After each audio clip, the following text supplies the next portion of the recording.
যুক্তরাষ্ট্রের কেন্দ্রীয় তদন্ত সংস্থা federal bureau of investigation FBI এর প্রধান হচ্ছেন সাবেক জাতীয় নিরাপত্তা কর্মকর্তা কাশ প্যাটেল। নবনির্বাচিত মার্কিন প্রেসিডেন্ট ডোনাল্ড ট্রাম্প ক্রিস্টোফার ওয়েকে সরিয়ে তাকে এ পদে বসানোর ইঙ্গিত দিয়েছেন। আজ রোববার এক প্রতিবেদনে এসব তথ্য দিয়েছে বার্তা সংস্থা রয়টার্স। প্রতিবেদন বলছে, মার্কিন নির্বাচনে ট্রাম্পের জয়ের খবর আসতে শুরু করার পর থেকেই বারবার আলোচনায় উঠে আসেন কাশ প্যাটেল। ভারতীয় বংশোদ্ভূত ৪৪ বছর বয়সী কাশ প্যাটেলের জন্ম নিউ ইয়র্কে। তার পরিবার পূর্ব আফ্রিকা থেকে কানাডার পথে গিয়েছিল আমেরিকায়। সেই থেকেই প্যাটেল পরিবারের বসবাস আমেরিকায়।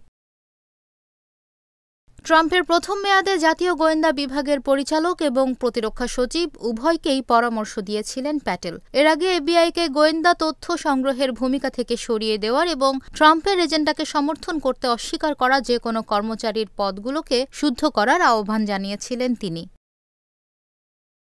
নির্বাচনে জয়ী হওয়ার পরপরই ট্রাম্পের বহু সহযোগী এফবিআইয়ের সম্ভাব্য প্রধান হিসেবে কাশ প্যাটেলের নাম আলোচনায় আনেন। এককালে মার্কিন প্রেসিডেন্টের উপদেষ্টার পদে ছিলেন তিনি। ২০১৯ সালে আমেরিকার হাউস ইন্টেলিজেন্স কমিটি থেকে কাশ প্যাটেল দেশের ন্যাশনাল সিকিউরিটি কাউন্সিল স্টাফের অংশ ছিলেন। প্রতিরক্ষা ও নিরাপত্তা সংক্রান্ত নানান ইস্যুতে কাশ প্যাটেলের পরামর্শে মুগ্ধ হন ট্রাম্প।